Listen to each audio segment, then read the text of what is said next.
మిత్రులు అడుగుతున్నారు sperm count తక్కువ ఉన్నప్పుడు ఏం చేయాలి అని. First and foremost thing sperm count test గురించి చెప్తాను. కనీసం 3 రోజులు భార్యాభర్తలు దూరంగా ఉన్న తర్వాత సెమెన్ తీయాలి. Home collection is the best collection. Home కలెక్షన్లో తీసుకున్నది 20 నిమిషాల లోపల ల్యాబ్కి ఇవ్వాలి.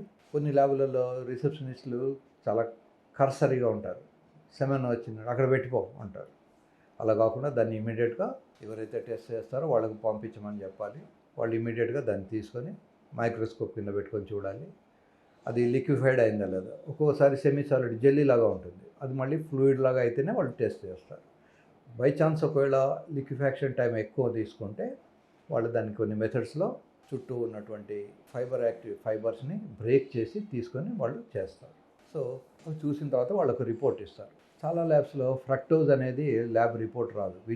ఫార్చునేట్లీ విజయ డయాగ్నోస్టిక్ వాళ్ళు ఫ్రక్టోజ్ బాగానే రాసిపెడతారు. So semen count especially azoospermia semen లేదు అన్నప్పుడు ఫ్రక్టోజ్ ఉందా లేదా అనేది వెరీ వెరీ క్రూషియల్. ఫ్రక్టోజ్ కూడా లేదు, స్పర్మ్స్ కూడా లేవు అన్నప్పుడు సామాన్యంగా ఇజాక్యులేటరీ డక్ట్ అబ్స్ట్రక్షన్ అనే ఒక కండిషన్ ఉంటుంది.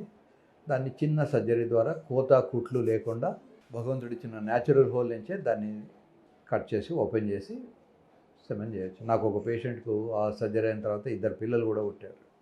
సో సెమెన్ కౌంట్ చూసినప్పుడు ఎందుకు తక్కువ ఉంది, యూజువల్గా చాలా వరకు కారణం మనకు తెలియదు. కొద్దిమందిలో థైరాయిడ్ తక్కువ ఉండొచ్చు, కొద్దిమందిలో టెస్టోస్టెరాన్ అనే హార్మోన్ తక్కువ ఉండొచ్చు, డిహెచ్ఈఏ తక్కువ ఉండొచ్చు. ఇట్లా ఏది తక్కువ ఉన్నది అనేది మనం గమనించుకోవాలి.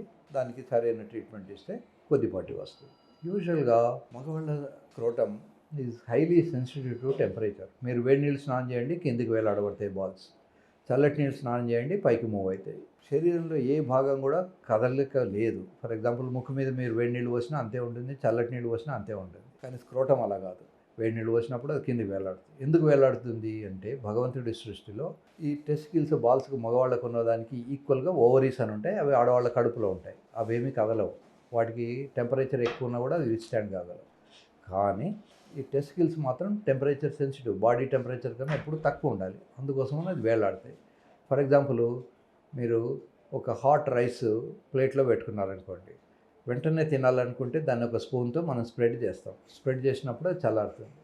అలాగే భగవంతుడు ఈ టెస్టికల్స్ని స్ప్రెడ్ చేస్తారు, స్క్రోటమ్ను స్ప్రెడ్ చేస్తారు. స్ప్రెడ్ చేసినప్పుడు అది చల్లారుతుంది. ఒకసారి చల్లారిందంటే దాంట్లో స్పర్మ్స్ డ్యామేజ్ తక్కువ ఉంటుంది. సాధ్యమైనంత వరకు మగపిల్లలు రూమ్ టెంపరేచర్ నీళ్ళతో చేయాలి. పొరపాటున ఎప్పుడైనా కొంచెం హాట్ వాటర్తో చేయాల్సి వస్తే లాస్ట్కు ఫ్యూ మినిట్స్ మళ్ళీ చల్లటి నీళ్ళతో కూడా చేయాలి, రూమ్ టెంపరేచర్తో చేయాలి.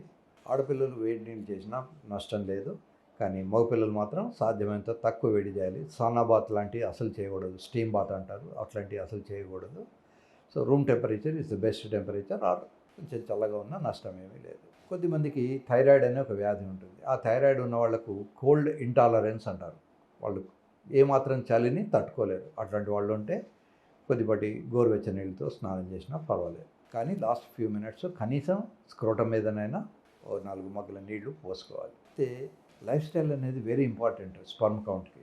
ఒకటేమో రెగ్యులర్గా ఎక్సర్సైజ్ అలవాటు ఉండాలి, అది కూడా ఏరోబిక్ ఎక్సర్సైజ్. ఇప్పుడు మ్యారథాన్ రన్ అక్కర్లేదు. సో 15 to 20 మినిట్స్ రన్ చేయగలిగి ఉండాలి. లేదా స్కిప్పింగ్, ఇందాక నేను చెప్పినట్టు ఎనీ ఏరోబిక్ ఎక్సర్సైజ్. మీరు నెట్లో ఏరోబిక్ ఎక్సర్సైజ్ అని టైప్ చేస్తే మీకు వెరైటీ ఆఫ్ ఏరోబిక్ ఎక్సర్సైజెస్ కనబడతాయి. ఈ ఎక్సర్సైజ్ తర్వాత అండర్వేర్స్. చాలామంది అనుకుంటారు టైట్ అండర్వేర్ వేస్తే చాలా గొప్పగా ఉంటుంది. అడవిలో చీతా ఉంటుంది, విపరీతమైన స్పీడ్తో అది రన్ చేయగలదు. దానికి ఎవడు అండర్వేర్ వేయరు. నిజానికి ఏ జంతువులు కూడా అండర్వేర్ వేసుకోవు. మనుషులు కూడా అండర్వేర్ ఎందుకు వేసుకోవాలి అంటే మనం కాపాడుకోవాలి కనుక, సోషల్లీ ఇట్ ఈజ్ ఇన్హిబిటెడ్ కనుక వాళ్ళు బట్టలు వేసుకోవాలి. అంతేగాని టైట్ బట్టలు వేసి దాన్ని గుంజి కట్టి పెడితే ఆ ప్రెషర్కు కూడా వేటర్ఫీ అవుతాయి. నా దగ్గర చాలామంది రెజ్లర్స్ కూడా వస్తారు, ఇంతలా మజిల్స్ 130 kg బరువు, ఇలా రాగానే వాళ్ళు డోర్ పెట్టేసి డోర్ బోల్ట్ పెట్టి సార్ అంటాడు. అంటే ఏమీ లేదు అని అర్థం. వాళ్ళకి ఏంటంటే చిన్నప్పటి నుంచి లంగొటి కట్టుకొని మరి 10-12 ఏళ్ల నుంచే వాళ్ళు చాలా శ్రమపడి బాడీని పెంచుకుంటారు. మజిల్స్ బ్యూటిఫుల్గా ఉంటాయి.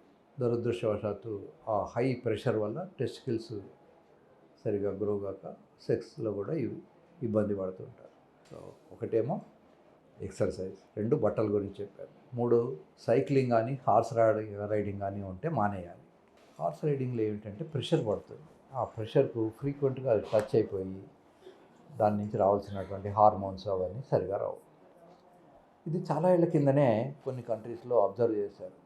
ఈజిప్ట్లో పెపైరస్ అంటారు, మన తాటాకులాగానే వాళ్ళు కొన్ని కొన్ని ఆకుల మీద రాసుకున్నారు. ఎవడైతే హార్స్ రైడ్ చేస్తాడో వాడి కింద ఉన్న సర్వెంటు ఆ డే అంతా వాడు సర్వెంటు.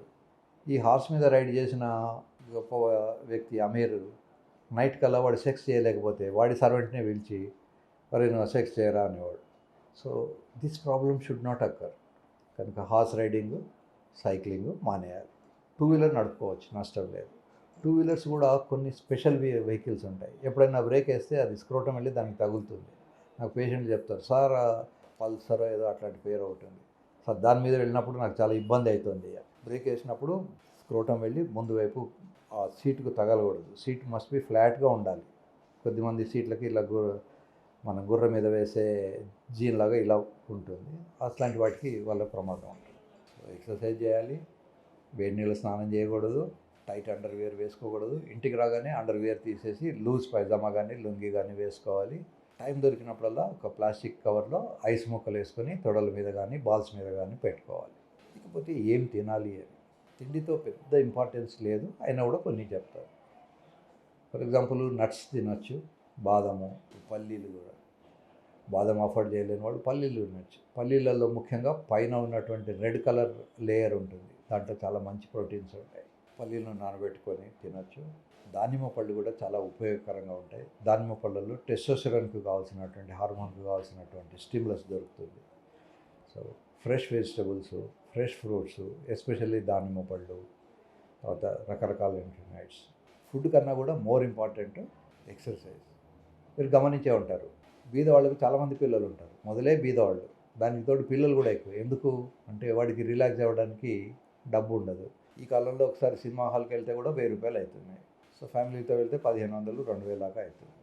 వాళ్ళకి వేరే ఎంటర్టైన్మెంట్ ఉండదు, శృంగారమే వాళ్ళకి ఎంటర్టైన్మెంట్. తర్వాత బీదవాళ్ళు అయ్యేసరికి దే కెనాట్ అఫోర్డ్ సానా బాతు, స్టీమ్ బాతు, ఇవన్నీ వాళ్ళు చేయలేరు. తర్వాత బరువు కూడా ఎక్కువ ఉండదు, ఎందుకంటే న్యూట్రిషనల్ డెఫిషియన్సీస్ ఉంటాయి. తినడానికి ఎక్కువ డబ్బులు ఉండవు, ఎక్కువ ఫుడ్ ఉండదు, అందుకని విపరీతమైన ఒబేసిటీ అవి కూడా ఉండవు. సన్నగా పీలబడిపోయి ఉన్నా కూడా వాళ్ళకు రిప్రొడక్టివ్ కెపాసిటీ బాగానే మెయింటైన్ అవుతుంది. That is the nature. So డబ్బులు లేని వాళ్ళకి అసలు పిల్లలు లేరు, డబ్బులు ఉన్న వాళ్ళకే పిల్లలు ఉన్నారంటే ప్రపంచంలో అసలు పనిచేసే వాళ్ళు ఎవరు ఉండరు, అందరికీ డబ్బులు వచ్చేస్తాయి. తిండి కన్నా ముఖ్యమైనది ఎక్సర్సైజ్. తర్వాత ఇందాక నేను చెప్పినటువంటి లైఫ్ స్టైల్ చేంజెస్.